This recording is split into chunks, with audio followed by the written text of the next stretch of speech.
175 కాదు 225 ఏపీలో పెరిగినన్న అసెంబ్లీ స్థానాలు 2026లోనే శాసనసభ స్థానాల పెంపు అప్పటి జనాభా లెక్కల ఆధారంగా విభజిస్తారు. పునర్విభజనతోనే ఎస్సీ ఎస్టీ నియోజకవర్గాల గుర్తింపు స్పష్టం చేసిన కేంద్ర హోంశాఖ సహాయ మంత్రి హరిభాయ్ చౌదరి. భవిష్యత్ ఎన్నికల అవకాశాలపై వైఎస్ఆర్సీపీలో ఆందోళనట. 175 అసెంబ్లీ స్థానాలు ఇప్పుడు ఉన్నాయి. 2026లో నియోజకవర్గం ఉంది. ఆ నియోజకవర్గాల పునర్వ్యవస్థీకరణలో ఏపీలో 225 సీట్లు అవుతాయట. అంటే దాదాపు 50 సీట్లు పెరుగుతున్నాయి. 50 సీట్లు పెరుగుతాయట. అంటే 25 ఎంపీ సీట్లను ఒక్కొక్క ఎంపీ సీట్లో 2 ఎమ్మెల్యే స్థానాలు పెరుగుతాయి.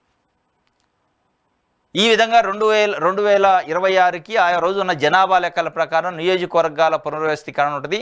దాన్ని బేస్ చేసుకొని ఎస్సీ ఎస్టీ కాన్స్టిట్యున్సీలు లెక్కదేలే అవకాశం ఉంటుంది. ఇది రాబోయే 2029లో జరగబోయే అసెంబ్లీ ఎన్నికలపైన ఏ పార్టీకి వ్యతిరేకత ఉంటుంది, ఏ పార్టీకి అనుకూలంగా ఉండే అవకాశం ఉంది, నియోజకవర్గాల పునర్వ్యవస్థీకరణ అనేది ఆ రోజు జరిగిన దాన్ని బట్టి తెలిసే అవకాశం ఉంటుంది. దీంట్లో ఇంకో కాంట్రడిక్షన్ కూడా ఉంది.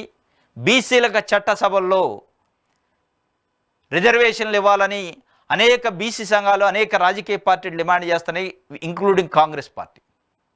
సమగ్ర కులగణన చేయాలి, దేశవ్యాప్తంగా కులగణన చేసి వారి వారి కులాల రేషియోలో వాళ్ళకి సీట్లు కేటాయించాలని డిమాండ్ చేస్తున్నారు.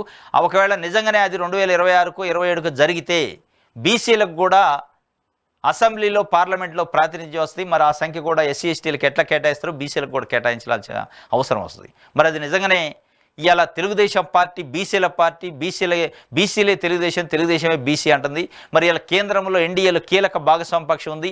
బీసీలపై నిజంగానే ప్రేమ ఉంటే 45 సంవత్సరాలుగా బీసీలు తమ భుజాలపైన తెలుగుదేశం పార్టీని మోస్తున్నారు.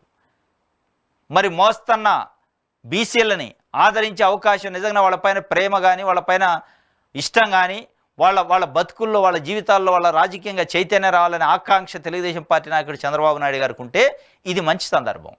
బీసీలకి చట్టసభల్లో రిజర్వేషన్ చేయించే అవకాశం ఆయన చేతిలో ఇయ్యాలుంది.